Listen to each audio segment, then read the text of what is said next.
नमस्कार दोस्तों, आप देख रहे हैं एबीपी न्यूज़ यूट्यूब लाइव और फेसबुक लाइव। मैं हूं आपके साथ शोभना यादव। रोज़ाना शाम 6 बजे मातृभूमि शो में आपके लिए लेकर आती हूं और मेरा मकसद इस समय आने का यही होता है कि मैं आपको बता सकूं कि मातृभूमि में आज की लीड स्टोरी क्या है, किन खबरों पर हमारी नज़र रहेगी। लेकिन उससे पहले, क्योंकि आज दोपहर में जब मैं 12 बजे का बुलेटिन कर रही थी तो एक ऐसी खबर भी मेरे सामने आई और जिसको मैंने पढ़ा कि मुझे बहुत दुख भी है, तकलीफ़ भी है और चिंता भी है। और वो खबर है लक्ष्मी विलास बैंक को लेकर है। लक्ष्मी विलास बैंक जो है उसके ऊपर मॉरेटोरियम लगा दिया है रिजर्व बैंक ने, यानी कि अब जो आपका अपना जमा वहाँ पर पैसा है वो आप नहीं निकाल सकते हैं। 1 महीने में सिर्फ 25,000 रुपये आप निकाल सकते हैं। हाँ, अगर आप कहीं विदेश में शिक्षा लेने जा रहे हैं या आपको इलाज के लिए पैसा चाहिए या बचत नहीं निकाल पाएँ तो सवाल कहीं ना कहीं बहुत गंभीर खड़े होते हैं। और ऐसा नहीं है कि ये कोई एक बैंक है लक्ष्मी विलास बैंक। इससे पहले आपको याद होगा अभी जो लेटेस्ट बैंक्स के नाम है उसमें येस बैंक एक इंटरनेशनल बैंक है, बहुत बड़ा बैंक, उस पर भी मॉरेटोरियम लागू हुआ था। हालांकि 3-4 महीने में वो मॉरेटोरियम हटा लिया गया था। उसके बाद PMC Punjab and Maharashtra bank, उसमें लगभग 1-1.25 साल का वक्त बीत चुका है और अभी तक मॉरेटोरियम है। तो आप ये अंदाज़ा लगाइए कि जो ग्राहक है, जो खाता धारक हैं, उनको किन दिक्कतों के कितनी परेशानियों का सामना करना पड़ रहा होगा तब जब इस तरीके की रोक लग जाती है। और मैं आपको बता दूं कि जो पाबंदी लक्ष्मी विलास बैंक पे लगी है वो 16 नवंबर से 16 दिसंबर यानी पूरे 1 महीने के लिए लगी है। लेकिन शुरुआत में ऐसे ही होता है, 1 महीने के लिए लगाई जाती है और उसके बाद ये मॉरेटोरियम की अवधि बढ़ती रहती है। और ये मॉरेटोरियम इसलिए लगाया है रिजर्व बैंक ने क्योंकि लगातार ये बैंक घाटे में जा रहा था और इसी घाटे को देखते हुए आरबीआई के द्वारा ये कदम उठाया गया। हालांकि आरबीआई ये कह रहा है कि जो डिपॉजिटर्स हैं वो परेशान ना हो, उनका पैसा एकदम सुरक्षित है, उनको किसी तरीके का खतरा नहीं है। लेकिन देखिए, आप और मैं ये अच्छी तरह जानते हैं कि जो मिडिल क्लास है, जो अपना बैंक में पैसे रखते हैं और अगर हाई क्लास भी हैं, मिडिल क्लास के लिए ज़्यादा दिक्कत पड़ी हो जाती है। तो वो हमारी बचत होती है और उस बचत से ही हमारा घर चलता है, उस बचत से ही हमारे रोज़मर्रा के काम निकलते हैं, हमारी ज़रूरतें पूरी होती हैं, मकान और घर की ईएमआई हमारी उसी से निकलती है, गाड़ी के लिए लोन लिया हुआ होता है वो उसी से निकलता है। तो अब अगर खाते में 25,000 रुपये की रोक लगा दी जाए तो आप अंदाज़ा लगाइए कि आज की महंगाई के ज़माने में 25,000 रुपये तो कुछ होते ही नहीं है। तब जब 100 से 150 रुपये किलो दाल मिल रही हो, आलू जो है वो आपका 50 से 80 रुपये किलो मिल रहा हो, तो अंदाज़ा लगाइए कि सिर्फ 25,000 रुपये में एक घर जिसमें 2 बच्चे हैं, पति पत्नी हैं, माता पिता भी वृद्ध रहते हैं, वो कैसे चले। तो ये बहुत दिक्कत की बात है। और मैं आपको ये बता दूं कि लक्ष्मी विलास बैंक कोई छोटा मोटा बैंक नहीं है। 16 राज्यों में 253 इसकी ब्रांचेज़ हैं और जैसे ही ये खबर आज मीडिया में फ्लैश होना शुरू हुई, अखबारों में फ्लैश होना शुरू हुई, खाता धारकों की लंबी लंबी कतारें लक्ष्मी विलास बैंक के बाहर लग गई। और 10 बजे बैंक खुलने का टाइम था और आप अंदाज़ा लगाइए कि लोग जिसको कहें कि मतलब जिसको कहें कि एकदम बेचैनी से भरे हुए थे, क्योंकि उनका खुद का पैसा उन्हें डूबता हुआ दिखाई दे रहा था। उनकी ज़रूरतों के हिसाब से लोगों ने चेक काट कर दे दिए हैं और अगर वो चेक बाउंस हो जाएंगे तो कानूनी कार्रवाई उनके खिलाफ हो सकती है। तो बहुत सारे डर, चिंता, बेचैनी के साथ वो खाता धारक बैंकों के बाहर खड़े हुए थे। कहीं ना कहीं ये जो इस तरीके से बैंकों के घाटे का दौर जारी है, अपनी औकात से बाहर लोन दे दिया जाता है, बिना ऑडिट में क्या होता है, तो कहीं ना कहीं पूरी व्यवस्था पर सवाल ज़रूर खड़ा होता है। और अब एक इस पूरी फहरिस्त में जो घोटालों की फहरिस्त या घाटे में चलते बैंकों की जो फहरिस्त है उसमें अब लक्ष्मी विलास बैंक जुड़ गया है, तो आम आदमी की जो दिक्कतें हैं वो बहुत बढ़ रही हैं। तो ये खबर क्योंकि आज मैंने पढ़ी थी और ये हमसे आपसे जुड़ी हुई है और इसमें सबसे बड़ी दिक्कत ये है कि जो मिडिल क्लास आदमी है उसको ये समझ में नहीं आ रहा है कि वो विश्वास करे तो आखिर किस बैंक पे करे, क्योंकि इंटरनेशनल बैंक्स भी डूब रहे हैं, देसी बैंक्स भी डूब रहे हैं। आखिर ये माजरा क्या है, कौन है इन घोटालों के पीछे, और इस तरीके से अगर ये बैंक्स डूब रहे हैं या घाटे में जा रहे हैं तो क्या वजह है। ये कहीं ना कहीं ये जो चिंता है खाता धारकों के बीच में, मिडिल क्लास के बीच में, लोअर क्लास के बीच में, और जिसे कहा जाए कि जो नौकरी पेशा लोग हैं उनके बीच में, ये बहुत बड़ी चिंता है कि आखिर हम अपनी बचत को किस बैंक में रखें जहां हमारा पैसा सुरक्षित रहे और हमारे बुरे वक्त में काम आए। तो अब लक्ष्मी विलास बैंक के बारे में मैंने आपको बताया। अगली जो बड़ी खबर है वो आज की ये बड़ी खबर है कि बिहार में जीत के बाद बीजेपी के हौसले बुलंद हैं और अब अगला जो टारगेट है बीजेपी का वो है पश्चिम बंगाल। और इसी टारगेट को देखते हुए विजय पताका जो लहराई है बिहार में, उसके बाद अब अमित शाह ने खुद बंगाल का मोर्चा संभाल लिया। और आपको याद होगा कि अमित शाह लगातार कई बार बंगाल जाते रहे हैं। अब तो हालांकि चुनाव में 1-1.5 साल का वक्त बचा हुआ है, लेकिन 1-1.5 साल भी नहीं, मुझे लगता है अप्रैल मई में चुनाव है, 8 से 9 महीने का वक्त बचा हुआ है। बंगाल के चुनाव में और पूरी ताकत बीजेपी ने अपनी झोंक दी है। और दूसरी तरफ बिहार में जहां बीजेपी के हौसले बुलंद हैं, वहीं पर कांग्रेस जो है वो आपसी कलह से जूझ रही है। आपने देखा ही होगा पिछले दिनों मीडिया में जिस तरीके से बिहार में हार हुई है, तो एंटी राहुल सोनिया और प्रो राहुल सोनिया, दो खेमों में कांग्रेस डिवाइड हो गई है और उसी को लेकर वार पलटवार लगातार चल रहा है। कपिल सिब्बल ने जिस तरीके के बयान दिए हैं, उसके बाद कुछ बड़े नेता, चाहे वो छत्तीसगढ़ के मुख्यमंत्री हों और चाहे वो अशोक गहलोत हों, राजस्थान के मुख्यमंत्री हों, भूपेश बघेल हों छत्तीसगढ़ के, और या फिर आपके अधीर रंजन चौधरी हों, ये सब खुल के सपोर्ट में आ गए हैं। लेकिन कुछ एक बड़ा वर्ग ऐसा भी है कांग्रेस का जो बहुत विरोध कर रहा है। लेकिन हम क्योंकि बंगाल की बात कर रहे थे, तो बंगाल में जहां बीजेपी के हौसले बुलंद हैं और वो उनका ये कहना है कि टीएमसी से लोग परेशान हो गए हैं और डबल इंजन की सरकार यहाँ भी आनी चाहिए, मतलब केंद्र में भी बीजेपी और राज्य में भी बीजेपी, तो एक जिस तरीके के विकास के पथ पर बंगाल आगे बढ़ सकता है, वो आज टीएमसी के शासन में नहीं बढ़ पा रहा है। और बड़ा जो एक आरोप बीजेपी हमेशा लगाती रही है, वो बांग्लादेशियों को लेकर, घुसपैठ को लेकर टीएमसी के ऊपर हमलावर रही है। लेकिन कांग्रेस और लेफ्ट पार्टीज़ जो हैं, वो उनको अब ये समझ में आ रहा है कि अगर बीजेपी को बाहर रखना है और टीएमसी को बाहर रखना है, तो लेफ्ट और कांग्रेस को गठबंधन करना होगा। खासतौर पर सीपीएम ये चाहती है कि बीजेपी को रोकना है तो गठबंधन ज़रूरी है। सीपीएम के महासचिव सीताराम येचुरी ने कहा है कि हमारा उद्देश्य जो है वो बीजेपी को रोकना है और ऐसे में बीजेपी के साथ टीएमसी को रोकना भी ज़रूरी है। जनता टीएमसी से नाराज़ है और ऐसे में अगर कांग्रेस और लेफ्ट पार्टीज़ का यानी सीपीएम का गठबंधन होता है तो कहीं ना कहीं ये गठबंधन फ़ायदेमंद होगा।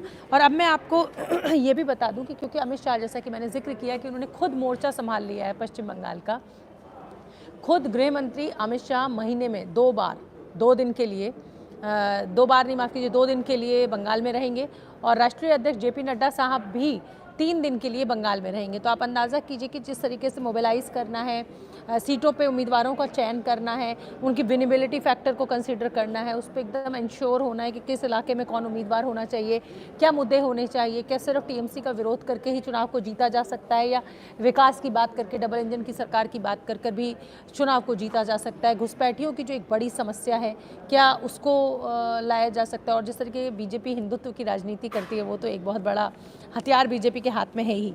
तो मैं आपको अब ये बता देती हूँ बंगाल चुनाव को लेकर, क्योंकि बहुत ज़रूरी हो जाता है आपके लिए। लोकसभा के जो नतीजे 2019 में आए, अगर हम विधानसभा की सीटों के फॉर्म में, विधानसभा की सीटों के रूप में उन लोकसभा के चुनावों के नतीजों को कंसीडर करें तो किसकी कितनी सीट थी, तो 294 सीटों में से पश्चिम बंगाल की 121 पर बीजेपी आगे थी। यानी ये विधानसभा सीटों में, हमने लोकसभा की सीटों को जब डिवाइड किया तो 294 से 121 सीटों पर बीजेपी आगे थी, 164 सीटों पर टीएमसी आगे थी।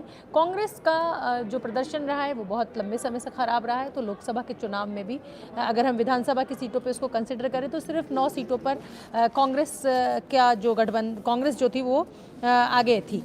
तो ऐसे में कांग्रेस के लिए लड़ाई बहुत टफ है। कांग्रेस अकेले तो सोच भी नहीं सकती है। लेकिन हाँ, बीजेपी जिसका कोई बेस नहीं था पश्चिम बंगाल में, मतलब जिसे कहा जाए कि 2 सीटों से 18 सीटों पर वो पहुंची लोकसभा के चुनाव में, तो अब बीजेपी को कहीं ना कहीं ये उम्मीद दिखने लगी है कि पश्चिम बंगाल में बीजेपी को सफलता मिल सकती है। वो टीएमसी और लेफ्ट का दबदबा वहां पर ख़त्म कर अपने सत्ता पा सकती है। तो इसीलिए अमित शाह ने खुद पूरा मोर्चा संभाल लिया है और वो अब आप समझ लीजिए कि खुद जाकर वहाँ ज़मीन पर खुद उतरकर इस पूरे चुनाव प्रचार को, इस पूरे चुनाव को दिशा देने में जुटे हुए हैं। अब मैं आती हूँ मातृभूमि शो पर। मातृभूमि में आज क्या, आप 6 बजे मेरे साथ एबीपी न्यूज़ पर उस शो को देखते हैं, तो मातृभूमि में आज क्या बड़ी लीड स्टोरीज होंगी, मैं उसके बारे में भी आपको ब्रीफ कर देती हूँ। और ब्रीफ जो है वो पाकिस्तान के जो प्रधानमंत्री हैं वो गिलगित बाल्टिस्तान पर कब्जा जमाने के लिए तरह तरह के हथकंडे अपना रहे हैं और आज से नहीं अपना रहे हैं, लंबे समय से अपना रहे हैं। अब भारत के उस हिस्से पर, गिलगित बाल्टिस्तान भारत का हिस्सा है, ये आप जानते हैं, पाक ऑक्यूपाइड कश्मीर, उस हिस्से पर कब्जा करने के लिए कानूनी हथकंडे को उन्होंने अपनाया, उन्होंने चुनाव करा दिया उस इलाके में। और जीत हासिल करने के लिए फिर चुनाव में धांधली तो करना इमरान खान की फितरत ही है, तो वो भी उन्होंने किया। लेकिन गिलगित बाल्टिस्तान की जो जनता है वो इस फैसले को लेकर बेहद गुस्से में है और वो सड़कों पर आई। चुनाव हालांकि हुए वहाँ पर, और मैं आपको आंकड़ा भी बताऊं तो 24 में से 23 सीटों पर चुनाव हुआ, जिसमें कि इमरान खान की जो पार्टी थी उसने 8 सीटें हासिल की। जो निर्दलीय उम्मीदवार थे वो 6 उम्मीदवार थे, और बिलावल भुट्टो की पार्टी पाकिस्तान पीपल्स पार्टी जो है वो उसको 5 सीटें मिली। लेकिन बिलावल भुट्टो ने भी इन नतीजों का विरोध किया। जो गिलगित बाल्टिस्तान की जनता है उसने भी इस का विरोध किया कि चुनावों में नतीजों में वोटिंग में कुछ धांधलेबाजी हुई है, और उस धांधलेबाजी के चलते ही जनता और पाकिस्तानी पीपल्स पार्टी के बिलावल भुट्टो विरोध में खड़े हो गए इमरान खान के। मैं आपको बता दूं कि 73,000 स्क्वायर किलोमीटर में फैले गिलगित बाल्टिस्तान की जनता ने अब बगावत का बिगुल बुझा दिया है इन फैसलों के आने के बाद। वो किसी भी हद तक जाने को तैयार हैं, और पाकिस्तान के प्रधानमंत्री इमरान खान की तो वो एक भी सुनने को तैयार नहीं है। मैं आपको ये भी बता दूं कि जो बिलावल भुट्टो हैं, जब नतीजे आ गए उसके बाद उन्होंने कहा कि मैं गिलगित बाल्टिस्तान से नहीं जाऊँगा जब तक कि ये हमारी जो जीती हुई सीटें हमें वापस नहीं की जाएंगी। तो कुल मिलाकर पूरा एक विरोध का माहौल गिलगित बाल्टिस्तान में पैदा हो गया है। यही हमारी लीड स्टोरी है आज मातृभूमि में। अब गिलगित बाल्टिस्तान में पाकिस्तान ऐसा क्यों कर रहा है, अचानक क्यों इतना एक्टिव हो गया, इसकी भी एक वजह है। एक तो अनुच्छेद 370 के हटने के बाद पाकिस्तान आक्रामक रुख अपनाए हुए है। दूसरा, चीन का बहुत दबाव है पाकिस्तान के ऊपर। और मैं आपको ये भी बता दूँ कि चीनी दखल से जो गिलगित बाल्टिस्तान के लोग हैं वो बेहद तंग हो गए, बहुत दुखी हो गए हैं। लेकिन चीन को भारत के खिलाफ खड़े होने के लिए वो एक मजबूत बैटल ग्राउंड दिखाई देता है, और इसीलिए वो पाकिस्तान के सिर पे हाथ फेर रहा है। क्योंकि आपको याद होगा कि जो CPEC है वो गिलगित बाल्टिस्तान से होकर ही, उसी POK से होकर ही गुजर रहा है। जो पाक ऑक्यूपाइड कश्मीर है उसी एरिया से होकर गुजर रहा है। तो इसलिए पाकिस्तान के कंधे पर हाथ फेरना तो बहुत ज़रूरी है चीन के लिए। और भारत के खिलाफ एक, जिसे कहा जाए ना कि दुश्मन का जो